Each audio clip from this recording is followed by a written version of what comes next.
Hey guys, it's Angie V and welcome back to my YouTube channel. Today we are going to be talking about something that I never really thought that I would fully be able to speak about because honestly I didn't think I was capable of doing it, and it was really mind over matter. I can get shit done, all right? I can get shit done. And that's all that matters, right? The end of last year, I decided that I wanted to run a half marathon. Not gonna lie, I stole this idea a little bit from a girl called Sid Groves. And she inspired me because she posted her doing her half marathon journey and her doing 13.1 miles. At the time, I was like, holy shit. 13.1, this girl usually lifts. Like she's a Gymshark model, basically. I used to see my dad go on runs and my little brother, and we used to go walking like this little trail by my house when I was younger. So I think at some point I always tried to run, but I would only get to like a mile and I'd be winded. My miles were bad. Like 1 mile I was doing in 12 minutes. I wasn't really ever a fast runner. Doing anything past a mile was crazy. Once I joined the military, I was able to do like a mile and a half,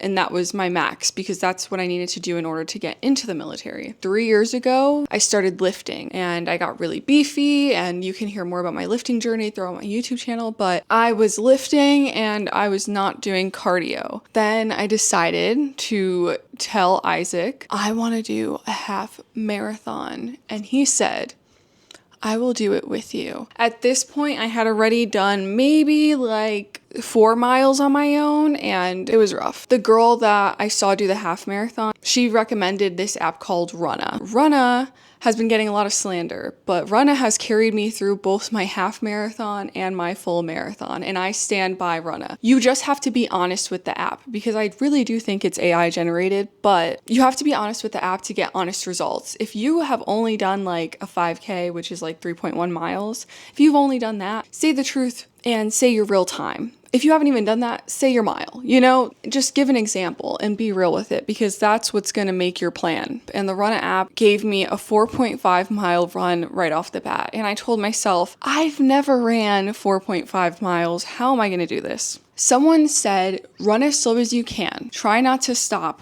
Just run as slow as you can. So I remember me and Isaac just running really, really slow and struggling, and where we were running had lots of hills and we were kind of lost. So we were just setting ourselves up for right now doing 4.5 miles. How am I supposed to do 13? Let me tell you, you're going to say that no matter what. Every time you are about to hit a new goal, you're constantly going to be like, how am I supposed to do 10? How am I supposed to do 11? How am I supposed to do 12?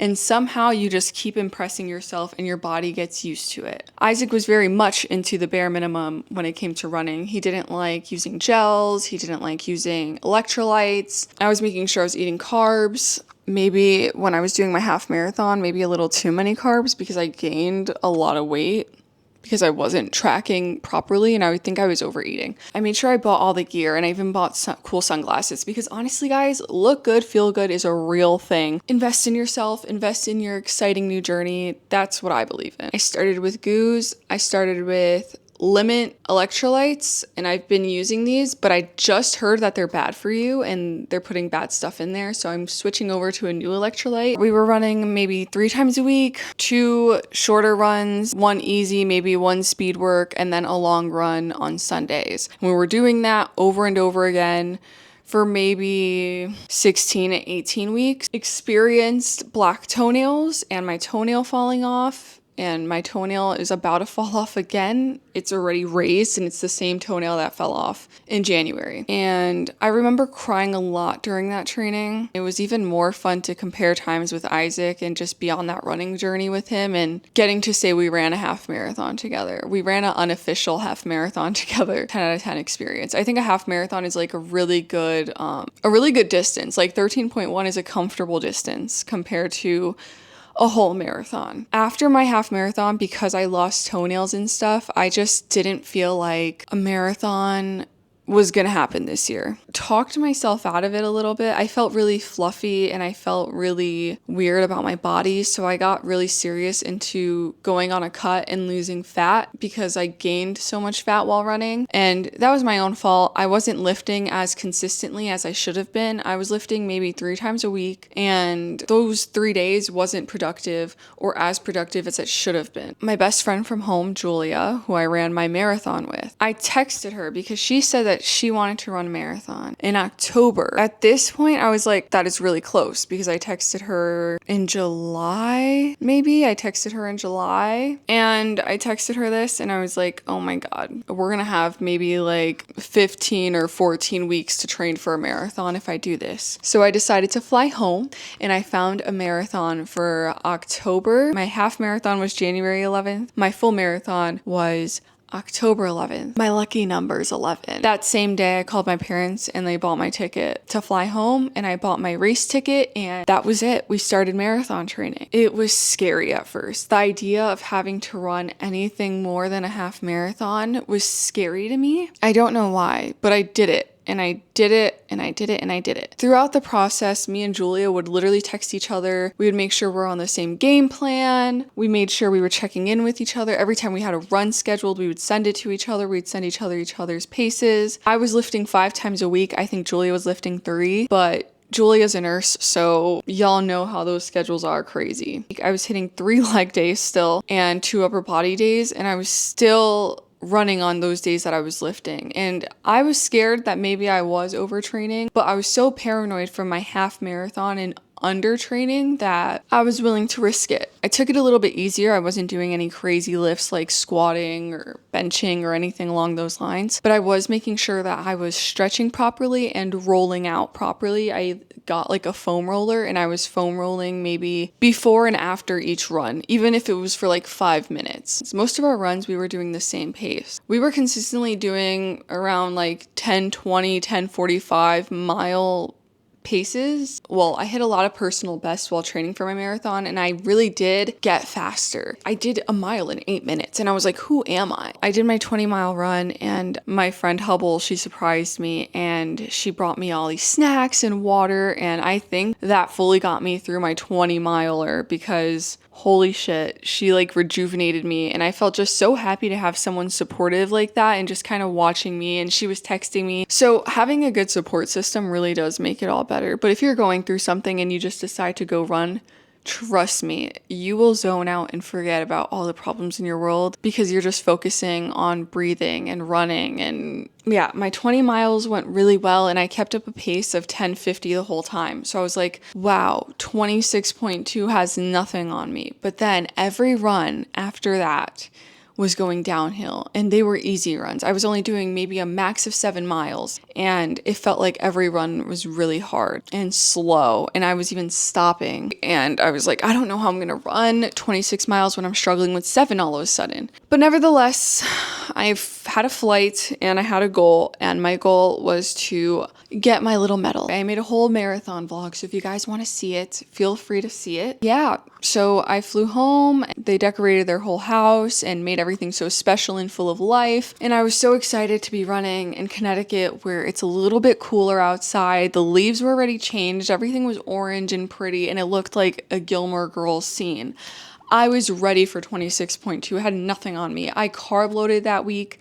I had like 4 donuts, 2 bagels, cinnamon rolls. I rested. I took the whole week off from lifting, and I did have a lot of trial and error with my shoes. I got lucky when I went to Roadrunner Sports, and I think the problem with what I was using before, I was using a more cushioned shoe, so it felt like I had no stability after maybe 5 miles in. So I suggest finding what shoe works for you, what's your proper running shoe size, because most of the time you have to be half a size bigger, and just making sure that you're not setting yourself up for blisters. And proper socks. Don't be cheap with your own socks. Here came marathon day. I ate the same thing before every run. I was eating 40 grams of oats, and I would eat that every time I was about to run, and then I would stretch and attempt to poop because I wanted to poop before my runs. During my marathon, I had to poop 3 times in a porta potty dirty porta potty, booty cheeks on the seat, and I made that sacrifice because I had to poop during my marathon. Yeah, my worst running nightmare happened, but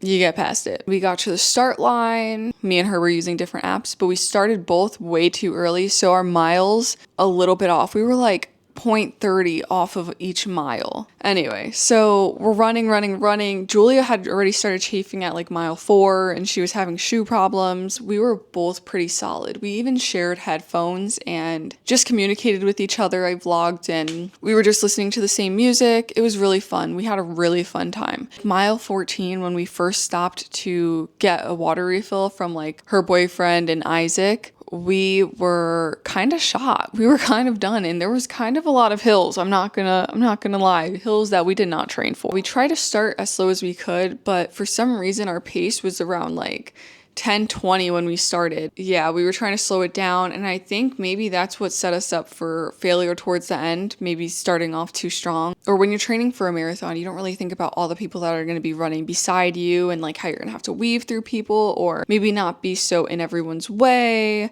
I don't know. I pooped like 3 or 4 times total, and that really set me back because at one point, one of our breaks for me pooping was 16 minutes. Like, imagine how much that set us back. I just remember towards the end, mile 22, we were like stopping. We were just stopping and taking a break and walking the hills, and everyone is so supportive. Everyone's cheering you on still and being like, you're almost there. But like, it's so crazy because the last 6 miles, you're like, I've done 6 miles before.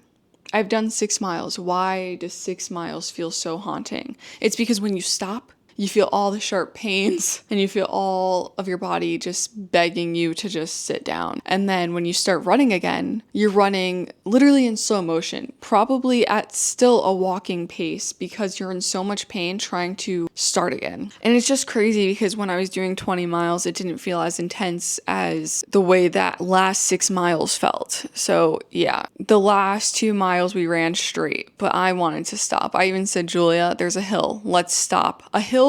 The final mile, there was a huge hill, and I said, Julia, let's walk the hill. And she said, no, let's go. Let's keep pushing. And I said, okay. So we ran it, and there was lots and lots of struggle. She kept asking people, she's like, where's the arch? Where's the arch? Where's the arch? And everyone's like, it's right there. But bro, we didn't see that arch until we were actually at the arch, because literally when you're about it, we had to turn a corner to see the arch. The fact that I was lifting and the fact that I had trained prior for a half marathon helped with my recovery, because maybe after like a day, I was fully recovered and I feel like I could have probably worked out. And like right now I feel great. I am proud of myself, and I do think I would do another marathon. And it was really cool going to the finish line and seeing my family there. Like all my favorite people were there. You're running through that finish line and you see everybody and you just feel like, damn, I really just did it. But your brain is also processing. Your brain is just also not really there. Like I was there, but I wasn't there. Felt fake to be done. Like it didn't even feel real that I was doing it. But that's my marathon experience. I hope you guys enjoyed. Like, comment, subscribe to Angie V Vlogs, and I will be posting weekly, so comment down below if you guys would ever do a marathon or if you guys want any other videos.